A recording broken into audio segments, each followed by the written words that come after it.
Kinetic theory of gases and radiation, आपके state board का जो 3rd यूनिट है उसमें ये लास्ट टॉपिक है।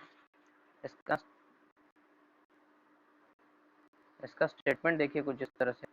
तो देखिए इसने स्टेटमेंट में क्या बताया है, स्टीफन बोल्ट्जमैन लॉ का ये स्टेटमेंट है। इसने क्या बताया है, रेट ऑफ इमिशन और रेडिएंट एनर्जी, मीन्स रेडिएशन और इमिशन और रेट ऑफ रेडिएंट एनर्जी ये सेम ही है, इमिशन और रेडिएंट एनर्जी ये सेम ही है, पर यूनिट एरिया और द पावर डिस्ट्रीब्यूटेड पर unit area of a perfect black body. तो ये स्टेटमेंट किस लिए है, परफेक्ट ब्लैक बॉडी के लिए। Is directly proportional to the 4th power of its absolute temperature. ठीक है, तो ये ध्यान में दीजिए, रेट ऑफ रेडिएंट एनर्जी और रेट ऑफ एमिशन। ठीक है, रेट ऑफ रेडिएंट एनर्जी और रेट ऑफ एमिशन। तो देखिए जहाँ पे भी हम कहते हैं रेट ऑफ, तो वहाँ पे क्या आ जाता है, डिनोमिनेटर में टाइम आ जाता है। जैसे कि पावर इज इक्वल टू क्या होता है, rate of change of work done, तो W/T आ जाता है। एक्सलरेशन इज इक्वल टू क्या होता है, rate of change of velocity, तो डिनोमिनेटर में T पर यूनिट टाइम लेते हैं ना। रेट का मीनिंग क्या होता है, rate of change of acceleration अगर कहा तो एक्सलरेशन अपॉन टाइम आ जाएगा। Rate of change of work done आ गया तो वर्क डन अपॉन टाइम आ जाएगा। Rate of change of velocity तो वेलोसिटी अपॉन टाइम आ जाएगा।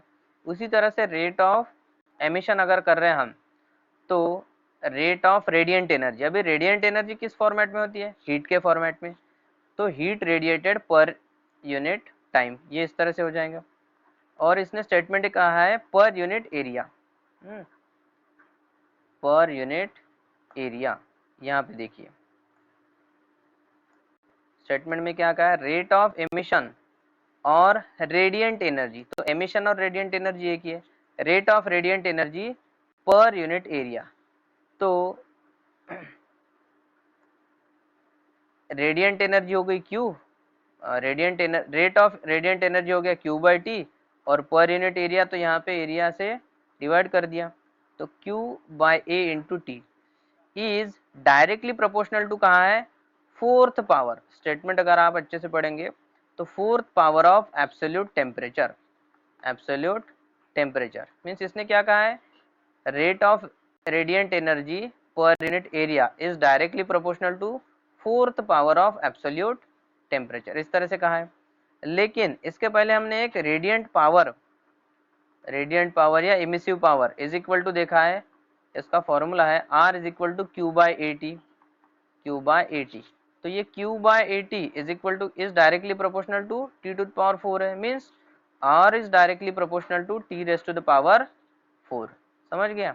This is called as Stefan Boltzmann law of radiation. तो ये हो गया इसका स्टेटमेंट, समझ गया। ये देखो इसने क्या बताया, फिर से एक बार बताता हूँ, रेडिएंट एनर्जी या फिर इसने कहा है रेट ऑफ रेडिएंट एनर्जी, तो रेट ऑफ रेडिएंट एनर्जी क्या हो गया, Q/T, और इसने कहा है पर यूनिट एरिया, तो यहाँ पे कर दिया per unit area is directly proportional to 4th power of absolute temperature. Okay, 4th power of absolute temperature. लेकिन ये जो क्वांटिटी है इसको कहा जाता है रेडिएंट पावर, है कि नहीं, या फिर इमिसिव पावर, और इसको डिनोट किया जाता है R से, तो मैंने लिख लिया R is directly proportional to T⁴ यही है स्टीफन बोल्ट्जमैन लॉ। ठीक है, और यहाँ पे हम इसको इस तरह से भी लिख सकते हैं, डायरेक्टली प्रोपोर्शनल है तो कांस्टेंट ऑफ प्रोपोर्शनलिटी रहेगा, तो R is equal to sigma into T⁴। ये सिग्मा को कहा जाता है बोल्ट्जमैन कांस्टेंट। ओके, सॉरी, ये सिग्मा जो है ये स्टीफन कांस्टेंट है, बोल्ट्जमैन कांस्टेंट आपको आगे आएगा। ठीक है, तो ये sigma is called as Stefan constant. Okay, Stefan constant, और ये सिग्मा की वैल्यू होती है, सिग्मा इज इक्वल टू, देखो यहाँ पे लिखता हूँ, sigma is equal to 5.67 into 10⁻⁻8 joule per metre square second and kelvin to the power 4। Okay, अभी ये यूनिट कहाँ से आया, यूनिट देखो, यूनिट कहाँ से आता है, ये सिग्मा को हमने, ये फॉर्मूला है, तो यहाँ पे R की जगह पे हमने उसकी वैल्यू पुटअप कर दी। हमारे पास फॉर्मूला है स्टीफन बोल्ट्जमैन लॉ का, R is equal to sigma T raise to the power 4। तो सिग्मा इज इक्वल टू क्या हो जाएगा, R into T raise to the power 4। But R की वैल्यू क्या है, R इज इक्वल टू है Q upon A into T, है कि नहीं, into T raise to the power 4। इसी तरह से होगा, नहीं ये T raise to the power 4 नीचे आ जाएगा, है कि नहीं, ये T raise to the power 4 आ जाएगा यहाँ पे। तो फॉर्मूला क्या बन रहा है, जूल अपॉन यहाँ पे आ जाएगा मीटर स्क्वायर, यहाँ पे आ जाएगा सेकेंड, टाइम का यूनिट, एरिया का यूनिट मीटर स्क्वायर, इसका सेकेंड, और T raise to the power 4 का क्या आ जाएगा, ये टेम्परेचर है, तो यहाँ पे आ जाएगा केल्विन टू द पावर 4। तो फॉर्मूला क्या बन रहा है हमारा, फॉर्मूला इस तरह से बन रहा है, joule per metre square per second per kelvin to the power -4। Okay, ये हो गया आपका यूनिट। और इसके सिग्मा के अगर डायमेंशंस देखेंगे तो डायमेंशंस इस तरह से L0 M1 T -3 and K to the power -4, ये हो गए इसके डायमेंशंस। ओके, ये आ गया ध्यान में सबके, किसी को नहीं समझाऊंगा तो पूछ सकते हैं, ठीक है। ये जो लॉ था हमारा, ये था परफेक्ट ब्लैक बॉडी के लिए या फिर ब्लैक बॉडी के रेडिएशन के लिए एप्लीकेबल था।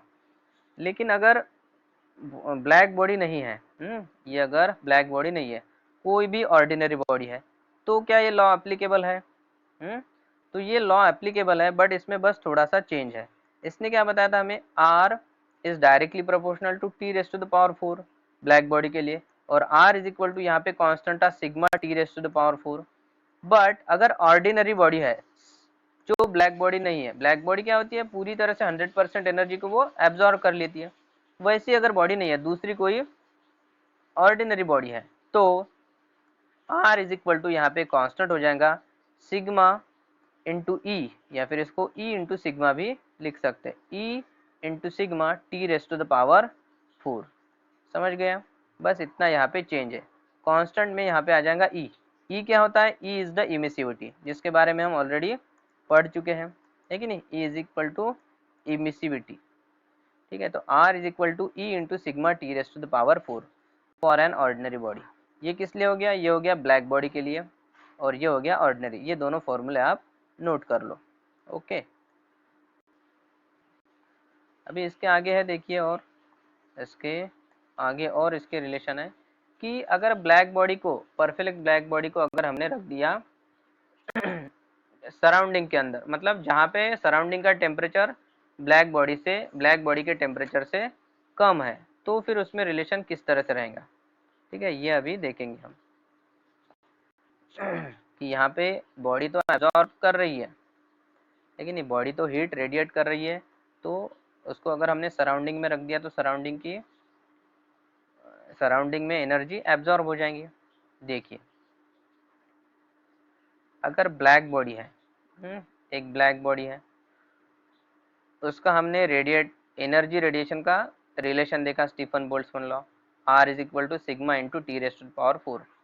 लेकिन अगर हमने कर दिया, समझो इस ब्लैक बॉडी को उठा करके, ये जो ब्लैक बॉडी है इसको उठा करके हमने रख दिया किसी ऐसे सराउंडिंग में रख दिया कि सराउंडिंग का टेम्परेचर ब्लैक बॉडी के टेम्परेचर से कम है, ठीक है।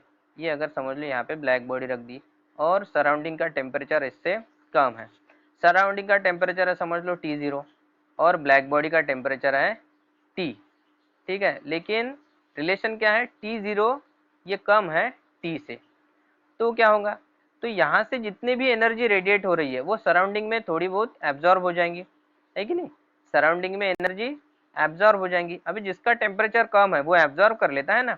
देखिए यहाँ पे अगर एक हमने हॉट ऑब्जेक्ट रखा, यहाँ पे गर्म ऑब्जेक्ट है, और ये थोड़ा सा ठंडा ऑब्जेक्ट है, इसका टेम्परेचर समझो 100 डिग्री सेल्सियस और इसका टेम्परेचर 10 डिग्री सेल्सियस, तो ये यहाँ से हीट लेते रहेगा।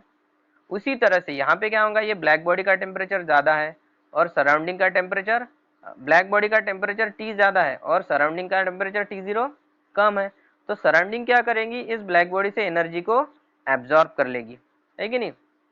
तो ब्लैक बॉडी के रेडिएशंस कितने हो रहे हैं, R is equal to sigma into T raise to the power 4, और सराउंडिंग कितनी एब्जॉर्ब कर ले रही है, सराउंडिंग एब्जॉर्ब कर रही है sigma into T zero to the power 4, क्योंकि सराउंडिंग का टेम्परेचर T0 है तो ये इतनी एब्जॉर्ब कर लेंगी। तो यहाँ से रेडिएट इतनी हो रही है लेकिन एब्जॉर्ब इतनी हो रही है कि नहीं, सिग्मा की तो वैल्यू कांस्टेंट है। तो जितनी एनर्जी रेडिएट हो रही है, एनर्जी कितनी रेडिएट हो रही है sigma T raise to the power 4, और एब्जॉर्ब कितनी कर रहा है वो sigma T zero to the power 4। Means जितनी रेडिएट हो रही है उतनी की उतनी एब्जॉर्ब नहीं हो रही है, कम एब्जॉर्ब हो रही है। तो इसका मतलब क्या है, इसका मीनिंग ये है कि कुछ ना कुछ वहां पे एनर्जी लॉस हो रही है कि नहीं, एनर्जी का वहां पे लॉस हो रहा है। जितनी यहाँ पे एनर्जी एमिट हो रही है उतनी एब्जॉर्ब भी नहीं कर रहे हैं हम, तो एनर्जी क्या हो रही है, एनर्जी लॉस हो रही है। तो यहाँ पे हम एक रिलेशन लिख सकते हैं, net loss of energy, net loss of energy by perfect black body, perfect black body की एनर्जी कितनी लॉस हो रही है, इसका एक हम रिलेशन लिख सकते हैं यहाँ पे। इक्वल टू हो जाएगा जितनी एनर्जी रेडिएट हो रही है sigma T to the power 4 minus sigma T zero to the power 4। तो यहाँ से सिग्मा को कॉमन निकाल लेते, तो आंसर आ जाएगा sigma T to the power 4 minus T zero to the power 4। तो इतनी एनर्जी यहाँ पे लॉस हो जाएंगी।